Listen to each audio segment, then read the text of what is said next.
What's up, galera? It's Ohei with Gonna Grow Strong, and I'm back here with another video. And I know this has happened to you sometime in your capoeira career when you get into the Roda, shake hands with your opponent, and as soon as you go in, you don't know if it's going to be a fight, if he's going to try to take your head off, or if he's going to mandingar, or he's going to play and have an acrobatic game with you. Now, I know this happened to everyone, so that's why this name of this video is called Fight or Play.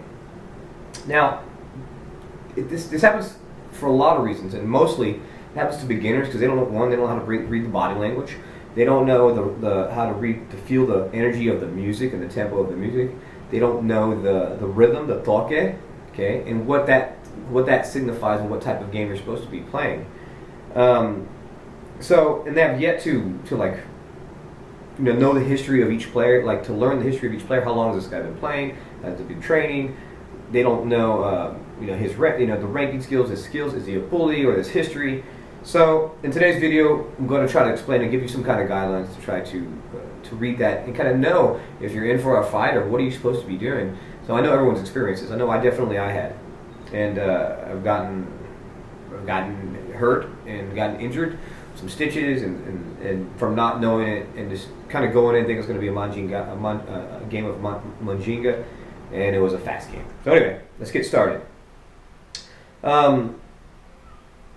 So like people don't really know, like it sounds funny, like in capoeiras, are they really they're play fighting, right? Or are they really trying to hurt each other? And so the question is, do people actually really get jacked up in capoeira? And the answer is yes, absolutely. I tell my students, my beginners and my kids, that they need to respect the kick, that it's a game and it's a dance, but the dance moves are real kicks and strikes coming at you. So you better respect that and dodge. It looks like people are pulling their kicks and pulling their strikes. That's just not the case. You really have to dodge, because some of the kids get going there, they don't even dodge, and they get socked. They think it's just like a game of play, but I tell them they're legitimate kicks. You got to get out of the way and respect the martial art of it. Even if you're dancing with a real foot that has real weight and real force behind it, get out of the way. Okay, guys.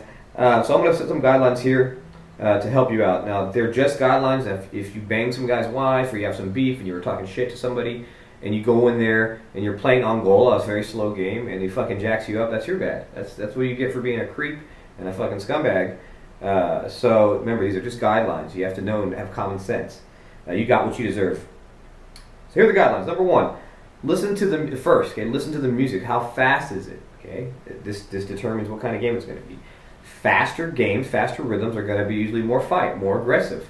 Okay, so you're going to be using more kicks and attacks rather than just for moves. It's hard to do moves in a fast game. You can. You got to be really good. So usually it's going to be a game of weaving kicks and fast takedowns and very speed. If it's slow, it's going to be lower danger, like a chess game. And the medium paced music means a medium-paced, playful game and has medium danger to it. So that's just with tempo alone. You could base that as your number one guideline. Okay, if you don't know anything else, or you're not that experienced yet. Number two, know the toques, know the rhythms. Okay, and I'm going to go over some of what they mean. Now, there's a lot of different rhythms. I'm going to go over a few here, 4 or 5. Number one, Angola. Dong ding, dong ding, dong ding. Now, Angola could be fast. It absolutely could be fast, but it's usually a game of chess. It's usually a game of scoring points, but it is very dangerous. People get jacked up on this too. Mestre Ombrinho, one of the first,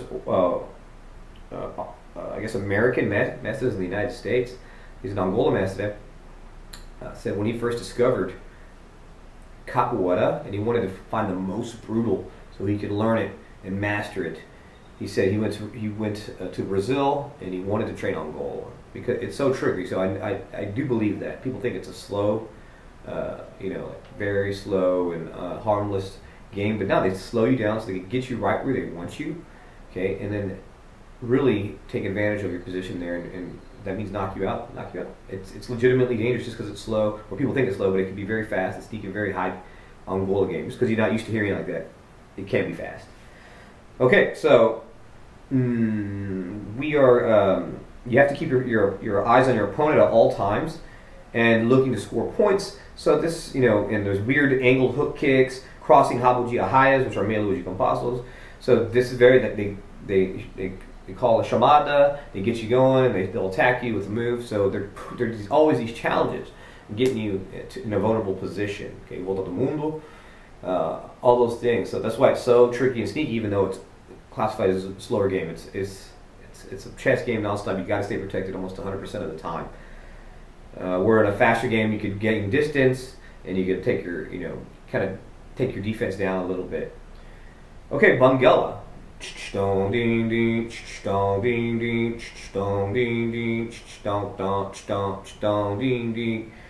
Now, this is a moderate tempo. It's a chess match also, and very funky. It's very funky. It's got a funky groove to it. And this could be less dangerous than Angola, I think, because this is more classified as scoring points. And it was originally created by Mr. Bimba to calm down the heated games of capoeiristas playing regional. Okay, so it was more about, okay, relax, let's calm down, let's play Bangala, let's mandingar. So even though it's more upright and the moves are a little bit more funkier, I think this is a little bit less dangerous than Angola. So you got to know that. You got to know the rhythms. So that's the second one.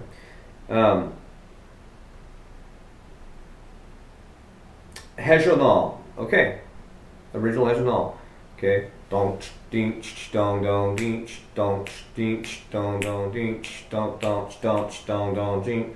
So this is Bimba's original game, original rhythm. Okay. This is a game of kick, sweep, and takedown. That's exactly what this is. There's no other way to see it. I guess if you train in a regional school, like Professor Bobaleta, and there's several other who still do it could be classified like traditional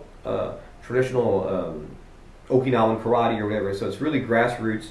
There's no belts. They don't do the I don't even know if they do the sashes like the way they do. They may, but they teach exactly this: a non-stop regional. Regional is a game of sweep. Like I said, it's a takedown game. So if you're playing that and if the speed goes up, you better be ready for a definite more aggressive game. It's sweep, it's takedown, it's kick, it's all of that. So, and that's what I like this game. It's pretty good. The original game of Mestre Bimba. Okay. And if it's slower, you still got to play kick and sweep, but it's going to be more controlled. Okay, next and the last one here, the rhythms for this part. Salvento Grande de Angola. It's not even a real game, okay, but it's a rhythm. Originally, it's a layered rhythm that the Meggio plays in the game of Angola. Okay, in Angola, there's 3 beating bows, and Angola Bateria.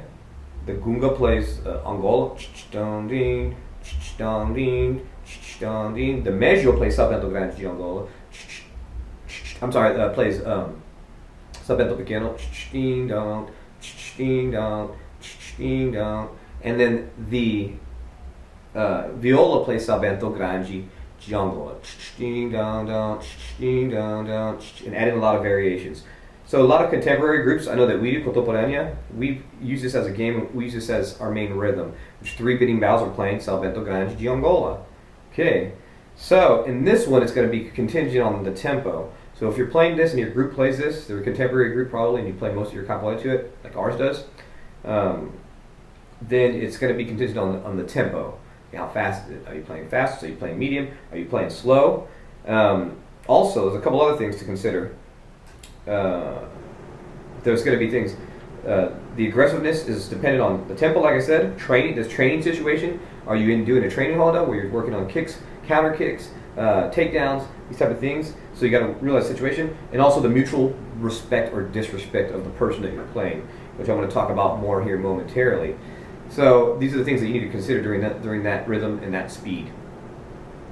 Number 3.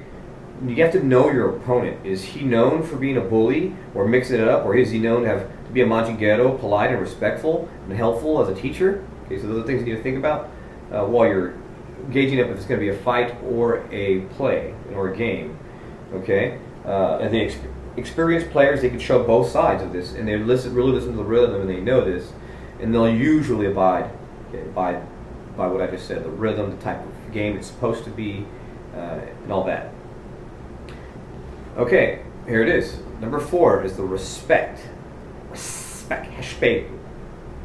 Is there a mutual respect between you and your opponent, or is there a mutual disrespect, or or does one respect the other person and the other one doesn't respect at all? So when you have this type of situation, this is when you can get hairy. Now, here's a quote: If from the great Mestre de Furacão. And he's really been a good mentor, and actually a great mentor to me, and he's got all these nuggets of wisdom that I take from him. And he's not even my direct teacher, my instructor. He's kind of like our uncle. Like we bring him in for workshops all the time.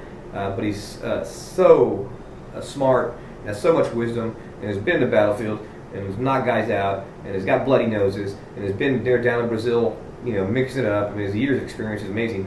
So he has a lot of these little quotes that I'm going about. So this one says, if two players have no respect for each other, then that's not good. The jogo is going to be straight up fight.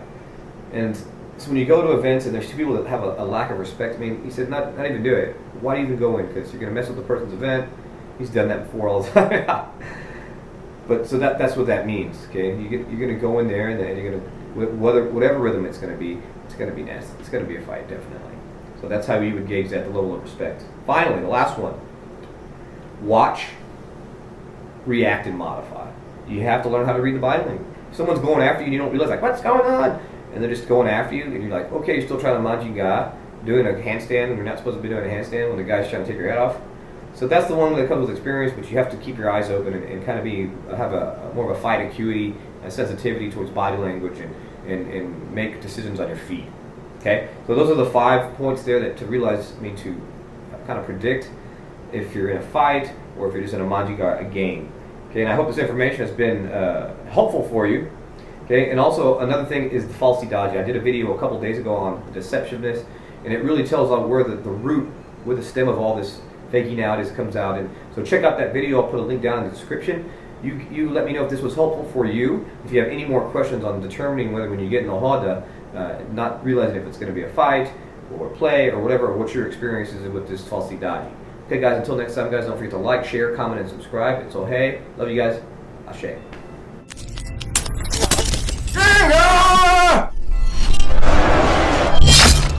And don't forget to like, share, comment, and subscribe. Jinga and grow strong.